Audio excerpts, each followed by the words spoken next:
नमस्कार, आवाज इंडिया में आप सभी का स्वागत है। मैं हूं सीमा और नजर डाल लेते हैं दिन भर की टॉप 20 खबरों पर। योगी आदित्यनाथ ने अयोध्या में हनुमानगढ़ी में श्री हनुमत कथा मंडप का लोकार्पण किया। इस दौरान उन्होंने पाकिस्तान पर हमला बोला।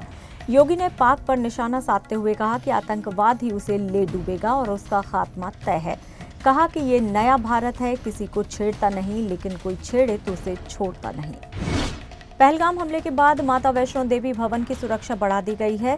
श्राइन बोर्ड ने कटरा में integrated command and control centre शुरू किया है, जो 700 हाईटेक कैमरों से तीर्थ यात्रियों की निगरानी करेगा। इसके अलावा श्राइन बोर्ड श्रद्धालुओं को आकर्षित करने के लिए निःशुल्क सेवाएं भी दे रहा है, जिसमें मुफ्त ठहरना, आरती में शामिल होना, मुफ्त भोजन और रेलवे स्टेशन पर मुफ्त चाय की सुविधा शामिल है। भारतीय सांसदों का प्रतिनिधि मंडल पहुंचा रूस, लेकिन लैंडिंग से पहले यूक्रेन की ओर से ड्रोन हमले किए गए। विमान को घंटों तक हवा में चक्कर लगाना पड़ा, जिसके बाद सुरक्षित लैंडिंग कराई गई। इस प्रतिनिधि मंडल में डीएमके सांसद कनिमोझी सहित कई अन्य सांसद शामिल हैं। मुंबई पुलिस पाकिस्तान के लिए जासूसी के आरोप में गिरफ्तार यूट्यूबर ज्योति मल्होत्रा को लेकर अलर्ट पर है। उस पर लाल बादशाह राजा में रेकी करने और पाकिस्तान में खुफिया ऑपरेटिव के साथ जानकारी साझा करने का आरोप है। मल्होत्रा ने मुंबई में कई बार दौरा किया और तस्वीरें क्लिक की हैं। सुरक्षा एजेंसियां हाई अलर्ट पर हैं और जांच जारी है। एनसीपी ने राजेंद्र हगवने और उनके बेटे सुशील को पार्टी से निकाल दिया है। उन पर दहेज उत्पीड़न और आत्महत्या के लिए उकसाने का आरोप है। दोनों फरार हैं और पार्टी ने ये कार्रवाई उनके खिलाफ लगे आरोपों के बाद की है। एनसीपी के पुणे जिला प्रमुख ने इस बात की जानकारी दी है। हालांकि आपको बता दें कि अब पुलिस ने उन्हें अरेस्ट कर लिया है और कोर्ट के समक्ष पेश किया गया। शिवसेना के सांसद संजय राउत ने आरोप लगाया है कि राज्य विधिमंडल की प्राक्कलन समिति को रिश्वत देने की कोशिश की गई। राउत ने दावा किया है कि धुले शहर के सरकारी अतिथि गृह में 5 करोड़ रुपए से अधिक की नकदी मिली है। राउत ने आरोप लगाया है कि उनकी पार्टी के कार्यकर्ताओं ने इस कोशिश को नाकाम कर दिया। अब इस मामले में जांच जारी है। महाराष्ट्र सरकार ने एक बार फिर से बड़े पैमाने पर आईपीएस अधिकारियों के तबादले किए हैं। 21 आईपीएस अधिकारियों का ट्रांसफर किया गया है, जिनमें 13 जिलों को नए पुलिस अधीक्षक मिले हैं। ये बदलाव गृह विभाग द्वारा किया गया है। इससे पहले भी 27 आईपीएस अधिकारियों का तबादला किया गया था।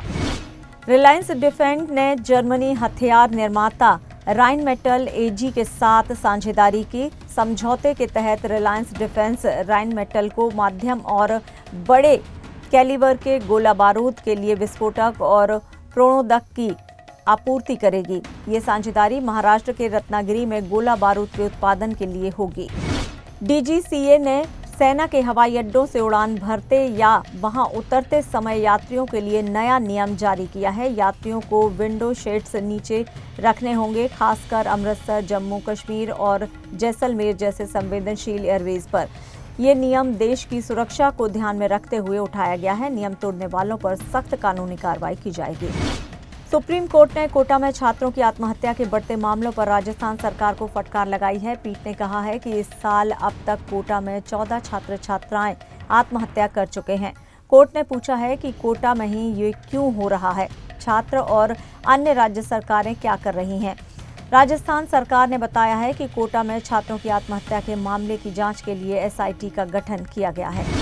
अंडमान सागर के ऊपर 2 दिन के लिए एयर स्पेस बंद कर दिया गया है। ये फैसला 23 मई की सुबह 7 बजे से 24 मई की सुबह 10 बजे तक प्रभावी रहेगा। इस क्षेत्र में नागरिक विमानों की उड़ान पर रोक लगा दी गई है। माना जा रहा है कि इस दौरान मिसाइल या फिर हथियार प्रणाली की टेस्टिंग हो सकती है।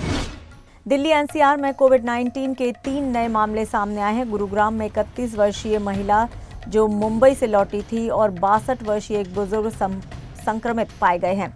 फरीदाबाद में 28 वर्षीय एक शख्स कोविड पॉजिटिव पाया गया है, जो लंबे समय से खांसी, जुकाम और बुखार से पीड़ित था। सभी मरीजों को आइसोलेट कर दिया गया है। महाराष्ट्र में भारी बारिश का कहर जारी है, जिसके चलते भारत मौसम विज्ञान विभाग के कई जिलों के लिए रेड अलर्ट और ऑरेंज अलर्ट जारी किया है। रायगढ़ और रत्नागिरी में अत्यधिक भारी बारिश की आशंका के चलते रेड अलर्ट जारी किया गया है, जबकि मुंबई, ठाणे और पालघर जैसे इलाकों के लिए ऑरेंज अलर्ट जारी किया गया है।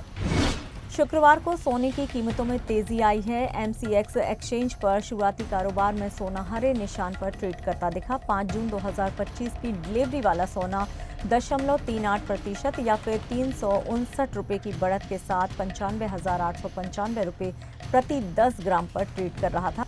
वहीं 5 अगस्त 2025 की डिलीवरी वाला सोना 0.40% या 386 रुपये की बढ़त के साथ 96,834 रुपये प्रति 10 ग्राम पर था। चीन के तिब्बत क्षेत्र में शुक्रवार को भूकंप के झटके महसूस किए गए। रिक्टर स्केल पर भूकंप की तीव्रता 4.5 मापी गई। भूकंप का केंद्र चीन और नेपाल की सीमा के पास था। हाल ही में इस क्षेत्र में भूकंप के कई झटके महसूस किए गए हैं। रूस और यूक्रेन के बीच चल रहे युद्ध में शांति वार्ता की कोशिशों के बीच हमले और तेज हो गए हैं। रूसी रक्षा मंत्रालय के अनुसार पिछले 3 दिनों में रूसी डिफेंस सिस्टम ने यूक्रेन की तरफ से दागे गए 485 लंबी दूरी के ड्रोन्स को तबाह किया है, जिनमें से 63 मॉस्को शहर को निशाना बनाया गया था। बॉलीवुड अभिनेत्री हेलन का एक वीडियो सोशल मीडिया पर वायरल हो रहा है, जिसमें वो 85 साल की उम्र में भी जिम में प्लेट्स करती और ट्रैम्पोलिन जंप करती नजर आ रही हैं। हेलन की ट्रेनर ने उनका ये वीडियो सोशल मीडिया पर शेयर किया है। हेलन की फिटनेस और जज्बे को देखकर बॉलीवुड अभिनेत्रियों ने भी उनकी तारीफ की है। अल्लू अर्जुन ने अपने गुरु और पहले निर्देशक राघवेंद्र राव को जन्मदिन की बधाई दी। सोशल मीडिया पर लिखा, मेरे गुरुजी को जन्मदिन की हार्दिक शुभकामनाएं। राघवेंद्र राव गुरु, मेरे पहले निर्देशक, वो शख्स जिसने मुझे फिल्मों में लॉन्च किया, हमेशा उनका आभार मानूंगा। केरल के मलयालम रैपर वेदांत के खिलाफ एक महिला भाजपा नेता ने शिकायत दर्ज कराई है। आरोप है कि रैपर ने एक लाइव कॉन्सर्ट के दौरान प्रधानमंत्री नरेंद्र मोदी का अपमान किया। भाजपा नेता बीएस मिनिमोल ने एनआईए को पत्र लिखकर कार्रवाई की मांग की है। उन्होंने रैपर की टिप्पणी को व्यक्तिगत और संवैधानिक पद की गरिमा को कम करने वाला बताया है।